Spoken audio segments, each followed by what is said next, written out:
Okay, welcome back.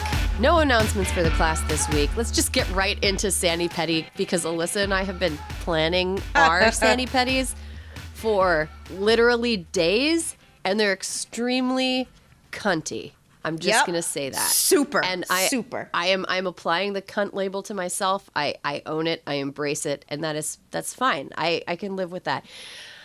I'm feeling petty, guys. Kellyanne Conway is getting a divorce. Love is not real, I guess. If the Conways can't make it, if two people publicly feuding over Twitter can't have a long-lasting marriage, then I don't know who can. There was an article, though, in the New York Times about the divorce that had a paragraph in it that I was like, this is delicious, and I wish I could just inject how the reporter felt writing this paragraph into my veins because it is delicious. In a text message on Saturday, Ms. Conway denigrated the reporter writing about her divorce for having, quote, the gossip girl beat, and referred to Mr. Conway as Kellyanne Conway's husband. Ms. Conway added that he was often quoted in news stories despite having, quote, no expertise. By the way, Kellyanne Conway's husband, for, call him a political gadfly, hanger on, whatever. He has been in D.C.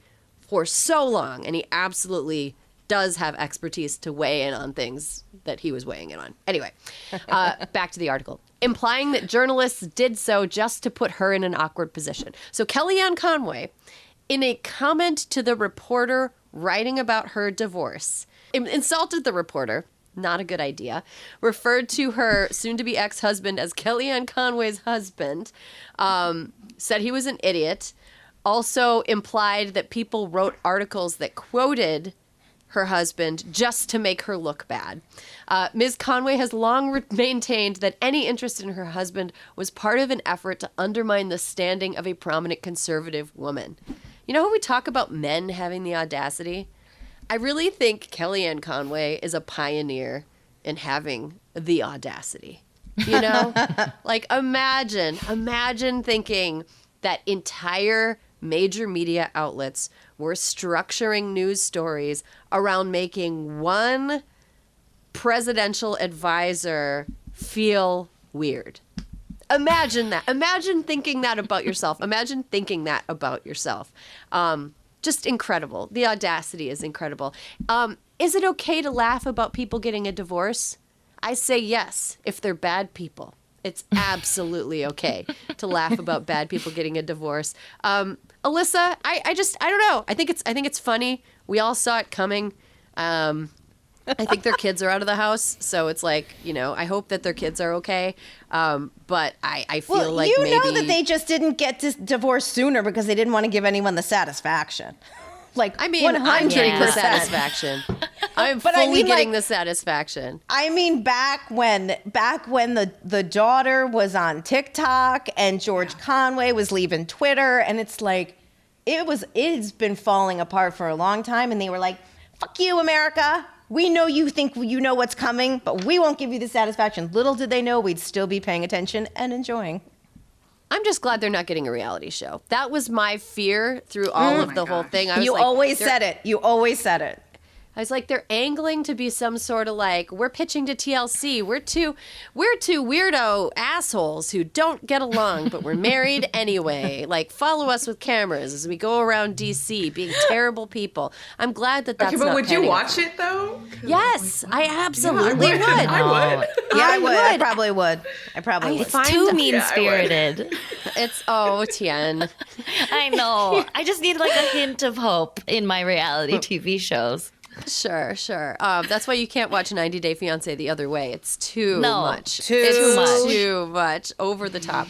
Okay, so that's what I'm feeling petty about today, and it was very bitchy, and I understand that. And divorce isn't funny unless someone I don't like is getting a divorce, in which case it is hilarious. Congratulations to Kellyanne Conway's husband for his divorce. Amanda, Sanity Corner or I Feel Petty this week? I have a Sanity Corner, and it's really corny, but today is Women's History Day, and so obviously all of the women who keep me sane in my life, that is my sanity. Can you name some? Name names. Name the women. Yes. Alicia Garza, times 10. You know, when Stop Asian Hate happened, she was my guiding light. And she really, really helped me through the roller coaster wave of emotions that, you know, when hashtags go viral. So yeah, I am so grateful to her. I'm grateful to like my astronaut mentors, Ellen Baker, who was maybe like, okay, she's very inspirational and has supported me all these years. That's amazing. When you said my astronaut mentors, there was a part of me that was like, oh, that's a cool way to give someone a compliment, is to like call them an astronaut. And I'm like, no, she's literally talking about an astronaut. Oh, like yeah. a literal astronaut. It's like my galactic best friend. It's like, no, that's just, she's got astronaut mentors. That's awesome.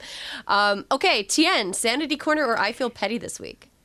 Well, I'm going to follow astronaut mentors with my Sanity Corner, which is the soft boil soy sauce egg. I don't know if you're familiar. Oh, Yeah. Oh, I have been making these. I have been making these on repeat recently. It is a 6-minute soft boiled egg that you then marinate in like soy sauce, rice wine vinegar. There's like many different versions of the recipe, but I in particular do like a little brown sugar, soy sauce, rice wine vinegar, sesame seeds, and some scallions, and you let that marinate over in the fridge. And I like will make 2 to 4 at a time, and then the next day pull one out, crack it over like a little bowl of like steamed rice or ramen, and it is a true like umami delight. So if anybody hungry wants a right little, That sounds so like delicious. salty, delicious, yolky lunch or dinner, try a soy sauce 6-minute egg. Do you use it with A1 steak sauce, or is that the limit of your A1 use, Tien? That is the limit of my A1. I have put A1 on salty stuff before, but this is too salty to be doubling up on. I think I would have reached my sodium intake. I just want to remind listeners that Tien has also used for her Sanity Corner Panda Express. Yep. A1 steak sauce and those little ice cream cones you can buy at Trader Joe's. I've literally laid out a whole meal for you.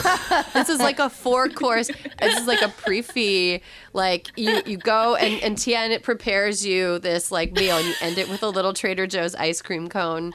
I feel like if your wife came home and you had all 4 of those items in front of you, she'd be like, okay, you're very depressed. What can you do? Or like an incredibly stoned person is having this like prefixed meal. Do you That have would a, be you know what? delicious. Do you have a recipe for that? That's like kind of a rough recipe you could share. We'll put it in the show notes in case our listeners want to make one for themselves. Yeah. I I'll send the one that I love using the most. Amazing. Okay. Alyssa, Sanity Corner or I Feel Petty? I already know it's coming and I can't wait. Okay, you guys. So I happened to watch Ron DeSantis' State of the State the other day. And I had a takeaway. Erin, Tien, Amanda, I think Ron DeSantis and part of the Republican Party, I think they have discovered Ozempic.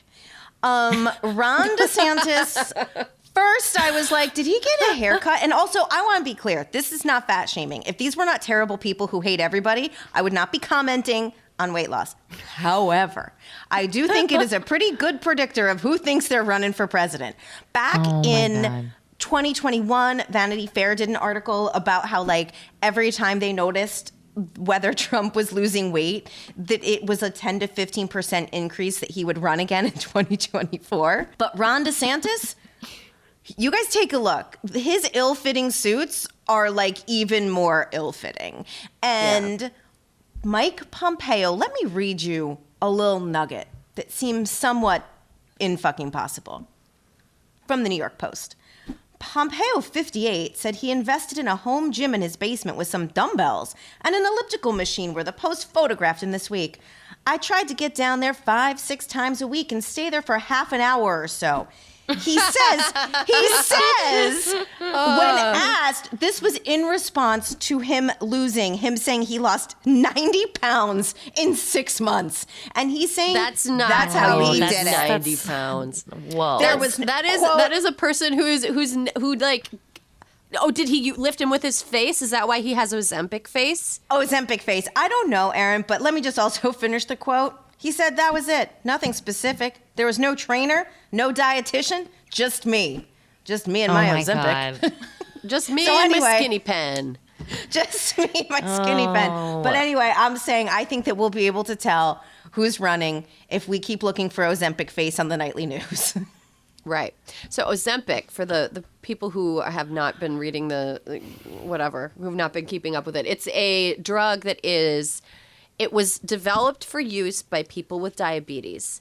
Yes. But one way that is being prescribed off-label is for weight loss. And the way that it works is I'm not a scientist in any way, shape, or form, but essentially like retrains your blood sugar to regulate in a way that you don't feel hungry, and it's really quick you lose weight really and it kills quickly. Your cravings. That's the big thing. It kills your cravings, and that's why you see that's why like very, very skinny is back in style in Hollywood, because it's really easy for people to lose weight really quickly by using this diabetes drug off-label. And a big issue with this, too, is that people who actually fucking need it for their health are having a harder time buying it because, bad there news is bears, another drug. There is another drug that does the same thing that Ozempic does, but it's not for diabetes. It's just supposed to be used for people whose health could benefit by losing weight if they're like very obese. So that one is supposed to just be for weight loss, but it's not supposed to be for regular-sized people. And it's supposed to be for people who have already tried to do the other things. I just think, so I'm not saying this to snark. Ron DeSantis is a husky boy. He's a husky boy. And that's fine. We've had husky boy presidents before. Donald Trump is a husky boy. But, I think for somebody who claims to hate California and everything it stands for so much, he sure fucking loves our weight loss trends. And I don't think that he should be able to get away with I don't think Mike Pompeo, I don't think Ron DeSantis should be able to get away with pretending that they went down to their home gym, waved some dumbbells around for half an hour 5 times a week, and lost 80 pounds. It's not realistic. That's not how that works. It's not how it happens. It's bullshit. And I think that I think we should be calling out and making fun of Republican men who pretend that they're working for this when really they're just doing the same thing that Kim Kardashian is doing. Which whatever. Anyway, so that's a whole thing. But yes, that's extremely petty, Alyssa, and I totally agree with you. I think that Thank you so much. I think politics has been missing unrealistic beauty standards. So I like this. Yeah, instead of making life better for people, let's make it worse for everyone else, right? Yeah. Instead of making it so women don't feel like they need to adhere to unrealistic beauty standards, let's make men also feel like shit. Yeah, let's just make it worse for everyone. That's capitalism, baby. That's how we maximize profits.